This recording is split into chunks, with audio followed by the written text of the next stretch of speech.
حضرت ایوب علیہ السلام کی زندگی کا واقعہ اللہ تعالیٰ کی قدرت، رحمت اور آزمائشوں میں صبر کی سب سے عظیم مثالوں میں سے ایک ہے۔ یہ قصہ ہر اس دل کے لیے تسلی اور سکون کا پیغام ہے جو دکھ، بیماری، غربت، تنہائی اور محرومی میں ڈوبا ہوا ہو۔ جب انسان کی زبان سے شکو نکلنے لگے، جب دل مایوسی سے بھر جائے، جب جسم بیماری سے ٹوٹنے لگے اور دنیا بے وفائی کا ثبوت دے، تب حضرت ایوب علیہ السلام کی زندگی کا مطالعہ دل کو سہارا دیتی ہے اور یہ سمجھاتی ہے کہ بندہ اگر اللہ پر یقین رکھے اور صبر کا دامن تھامے تو پھر اندھیری راتوں کے بعد روشنی ضرور آتی ہے۔ حضرت ایوب علیہ السلام ایک نہایت ہی دولت مند، عزت والے اور خوشحال نبی تھے۔ اللہ نے انہیں کھیت کھلیان، باغات، کھجوریں، انگوروں کی بیلیں، سونے چاندی کے ذخیرے، بے شمار بھیڑ بکریاں، گائیں، اونٹ اور گھوڑے عطا کیے تھے۔ ان کی جاگیر دور دور تک پھیلی ہوئی تھی۔ اب کے گھر میں خوشیوں کی بہار تھی، اب کی بیوی نہایت صالحہ اور فرمانبردار تھی، اب کے بچے نیک اور فرمانبردار تھے۔ لوگ اب کے در پر آتے اور کبھی خالی نہ لوٹتے۔ غریبوں کو کھانا ملتا، یتیموں کو سہارا ملتا، مسافروں کو پناہ ملتی۔ اب کی دولت میں سے ہر ایک کو حصہ ملتا اور اب کے دسترخوان پر ہر روز سینکڑوں لوگ کھانا کھاتے۔ یہ سب کچھ ہونے کے باوجود اب کے دل میں غرور اور تکبر کا شائبہ تک نہ تھا۔ اب کا دل ہما وقت اپنے رب کی یاد میں مشغول رہتا۔ زبان سے شکر ادا ہوتا، دل سے عاجزی جھلکتی۔ یہ منظر شیطان کو جلا دیتا تھا۔ وہ کہتا کہ ایوب کو دیکھو، یہ اس لیے رب کی عبادت کرتا ہے کیونکہ اس کے پاس سب کچھ ہے۔ اگر یہ دولت، یہ صحت، یہ اولاد چھن جائے تو پھر ایوب کی حقیقت سامنے آ جائے گی۔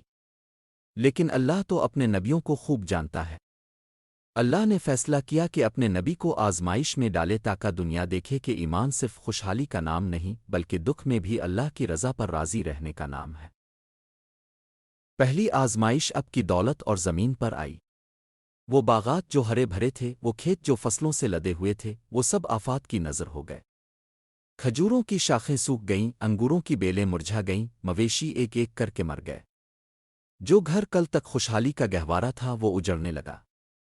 لیکن حضرت ایوب علیہ السلام نے سر جھکا کر کہا کہ یہ سب کچھ اللہ کا دیا ہوا تھا، وہ چاہے تو واپس لے لے۔ زبان پر کوئی شکایت نہ آئی، دل میں کوئی مایوسی نہ اتر سکی۔ پھر دوسری آزمائش آئی، اب کی اولادہ اب سے جدا کر دی گئی۔ اب کے بیٹے بیٹیاں ایک حادثے میں دنیا سے رخصت ہو گئے۔ یہ وہ صدمہ ہے جسے کوئی دل برداشت نہیں کر سکتا۔ والدین کے لیے سب سے بڑا دکھ اپنی اولاد کی جدائی ہے۔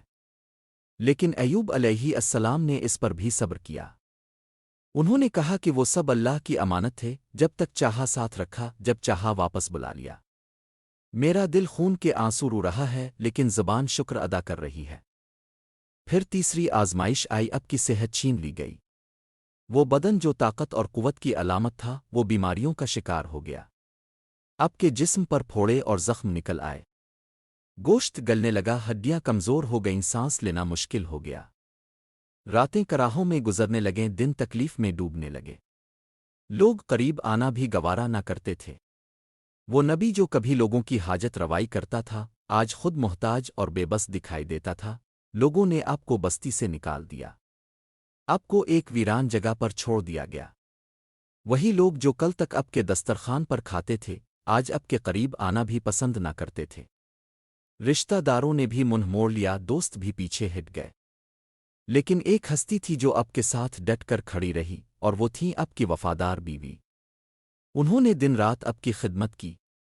لوگوں کے گھروں میں مزدوری کرتیں، روٹی کماتیں، دوا کا بندوبست کرتیں اور پھر آپ کے پاس آ کر خدمت کرتیں۔ ان کی قربانی اور وفاداری بھی تاریخ کی سب سے بڑی مثال ہے۔ کبھی کبھار بیوی کہتی کہ آپ اللہ سے دعا کیوں نہیں کرتے کہ یہ مصیبت دور ہو جائے؟ تو آپ نرمی سے جواب دیتے کہ اللہ نے مجھے 70 برس خوشحال زندگی دی، صحت دی، اولاد دی، عزت دی، کیا یہ مناسب ہے کہ میں چند برس کی بیماری پر ناشکری کروں؟ یہ الفاظ ان کے صبر اور یقین کی گہرائی کو ظاہر کرتے ہیں۔ لیکن آخرکار جب آزمائش انتہا کو پہنچی تو حضرت ایوب علیہ السلام نے اللہ کی بارگاہ میں دعا کی۔ دعا میں بھی کوئی شکایت نہ تھی، صرف ایک عرض تھی کہ اے رب تو سب سے زیادہ رحم کرنے والا ہے، اگر تو چاہے تو مجھے شفا عطا کر دے۔ اس عاجزی نے عرش ہلا دیا۔ اللہ تعالیٰ نے فرمایا کہ اپنے پاؤں زمین پر مارو۔ اپنے زمین پر پاؤں مارا تو وہاں سے ٹھنڈے اور شفا بخش پانی کا چشمہ جاری ہو گیا۔ اپنے اس پانی سے غسل کیا، وہ پانی پیا، اور پھر اللہ نے آپ کو مکمل صحت عطا فرما دی۔ وہ بدن جو بیماری سے کمزور ہو گیا تھا، پھر سے پہلے جیسا بلکہ پہلے سے زیادہ طاقتور اور تندرست ہو گیا۔ اللہ نے نہ صرف آپ کو شفا دی بلکہ آپ کی سب چھنی ہوئی نعمتیں بھی واپس لوٹا دیں۔ آپ کو باغات پہلے سے زیادہ سرسبز ملے، کھیت لہلہانے لگے، مویشی بڑھ گئے۔ آپ کو پھر سے نیک اور صالح اولادہ عطا کی گئی۔ عزت اور مقام پہلے سے بڑھ گیا، لیکن آپ کے دل کی عاجزی وہی رہی، آپ کا شکر اور صبر ویسا ہی رہا۔ آپ نے کبھی اپنی آزمائش کو فراموش نہ کیا اور ہمیشہ اللہ کی رحمت کا ذکر کرتے رہے۔ حضرت ایوب علیہ السلام کی یہ داستان آج بھی ہر مومن کے لیے روشنی کا چراغ ہے۔ جب کوئی انسان بیماری میں مبتلا ہوتا ہے، جب لوگ چھوڑ دیتے ہیں، جب دولت چھن جاتی ہے، جب دل ٹوٹ جاتا ہے، جب راتیں روتے روتے کٹتی ہیں، تو اسے چاہیے کہ حضرت ایوب علیہ السلام کو یاد کرے۔ وہ سمجھ لے کہ اگر اللہ کے نبی کو اتنی بڑی آزمائش سے گزرنا پڑا اور انہوں نے صبر کیا تو میں کون ہوں جو شکو کروں۔ اللہ کی رحمت سے کبھی نا امید نہ ہونا چاہیے، کیونکہ اللہ صبر کرنے والوں کے ساتھ ہے اور وہی ان کے دکھ دور کرتا ہے۔ یہ واقعہ ہمیں یہ بھی سکھاتا ہے کہ دنیا کی سب نعمتیں عارضی ہیں۔ دولت، صحت، اولادہ، عزت، یہ سب اللہ کی دی ہوئی امانتیں ہیں۔ وہ جب چاہے واپس لے سکتا ہے اور جب چاہے پھر سے عطا کر سکتا ہے۔ اصل کامیابی یہ ہے کہ بندہ ہر حال میں اللہ پر یقین رکھے، شکر ادا کرے اور صبر کا دامن کبھی نہ چھوڑے۔ حضرت ایوب علیہ السلام کا صبر قیامت تک کے انسانوں کے لیے مثال ہے۔